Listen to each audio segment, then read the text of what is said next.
আমি 100% শিওর যে এবার ইন্ডিয়ার সুপার 8-এ এত বড় ম্যাচে ফাইনাল দিকে এগুলো ম্যাচে আমার মনে হয় যে খেলতে পারে অভিষেক শর্মা, ঈশান কিষান, তিলক বর্মা, সূর্য কুমার যাদব, শিবম দুবে, হার্দিক পান্ডিয়া, রিঙ্কু সিং, অক্ষর পটেল, কুলদীপ যাদব, বরুণ চক্রবর্তী আর জসপ্রীত বুমরা। আমি এটা শিওর যে অভিষেক শর্মা খেলবে এরপরের ম্যাচে।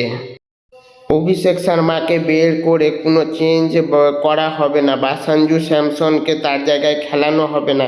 আমি 100% শিওর যে সেখানে অভিষেক শর্মাই খেলবে।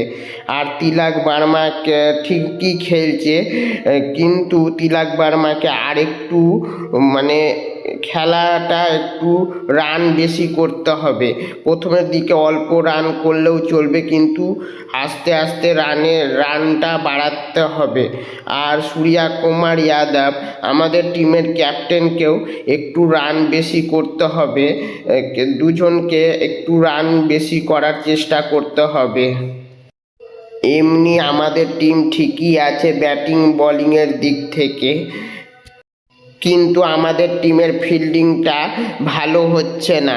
আমাদের টিমের ফিল্ডিংটা ভালো করতে হবে, ব্যাটিংটা আরও ভালো করতে হবে। ব্যাটিংটা মোটামুটি হচ্ছে, কিন্তু বড় ম্যাচের জন্য ভালো ব্যাটিং করতে হবে।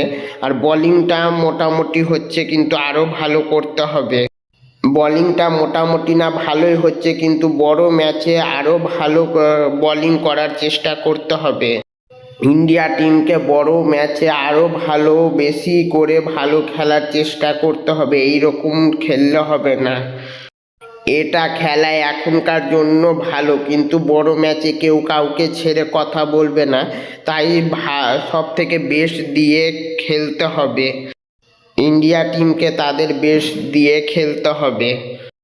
আরেকটা কথা যে ছড়াচ্ছিল যে তিলক বর্মাকে সরিয়ে অন্য কাউকে বা সঞ্জু স্যামসনকে খেলানো হবে, সেটা কিছুই হবে না। সেখানে তিলক বর্মার জায়গায় তিলক বর্মাই খেলবে, কিন্তু ইন্ডিয়া টিমকে রান আরও করতে হবে আর ফিল্ডিংটা ভালো করতে হবে।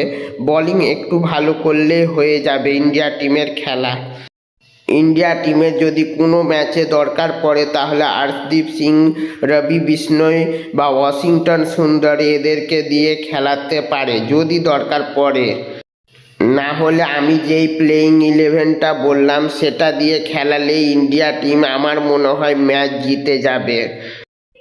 আমার মনে হয় যে সাউথ আফ্রিকার সঙ্গে ইন্ডিয়ার ম্যাচে অ্যাডাম মার্ক্রাম প্রথমে বল করতে পারে, তাই অভিষেক শর্মা প্রথমে ব্যাট না করে ঈশান কিষানকে ব্যাট করতে দিলে ভালো হয়। অ্যাডাম মার্ক্রামকে ঈশান কিষান প্রথমে খেলে নিবে, তারপরে অভিষেক শর্মা খেলবে। আর যদি অভিষেক শর্মা প্রথম থেকে খেলতে চায় তাহলে আমি অভিষেক শর্মাকে একটাই অনুরোধ করব যে সে প্রথম থেকেই 6 মারার চেষ্টা না করে 1-2 রান নিয়ে তারপরে বড় শট খেলার চেষ্টা করুক। অভিষেক শর্মা প্রথম থেকেই 6 না মেরে প্রথমে বল 1-2 কিছু রান করে তারপরে 6 মারার চেষ্টা করুক, এটা আমার অনুরোধ অভিষেক শর্মার কাছে।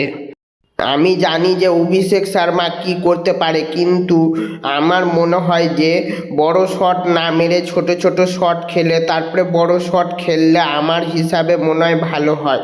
আর আমার এটা যে মনে হচ্ছে কারণ যে অ্যাডাম মার্ক্রাম প্রথম দিকে বল করতে আসতে পারে, কারণ পাকিস্তান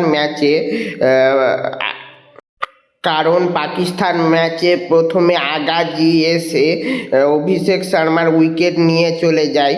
পাকিস্তানের ক্যাপ্টেন আগাজি প্রথমে আসে এবং অভিষেক শর্মা সেটি বড় শট খেলতে গিয়ে তিনি আউট হয়ে যায়। তাই আমি অভিষেক শর্মাকে বলতে চাইবো সে যেন প্রথম থেকে বড় শট না খেলে, ছোট ছোট শট খেলে। কারণ আমি জানি যে অভিষেক শর্মা বড় রান ঠিকই দাঁড় করিয়ে নিবে, কিন্তু আমি চাই যে সে যেন প্রথমের দিকে আউট না হয়ে যায়। সে ছোট ছোট শট খেলে বড় শট তারপরে খেলুক, তারপরে ইন্ডিয়া টিমের জন্য বড় রান করুক অভিষেক শর্মা এবং ঈশান কিষান দুজনে মিলে।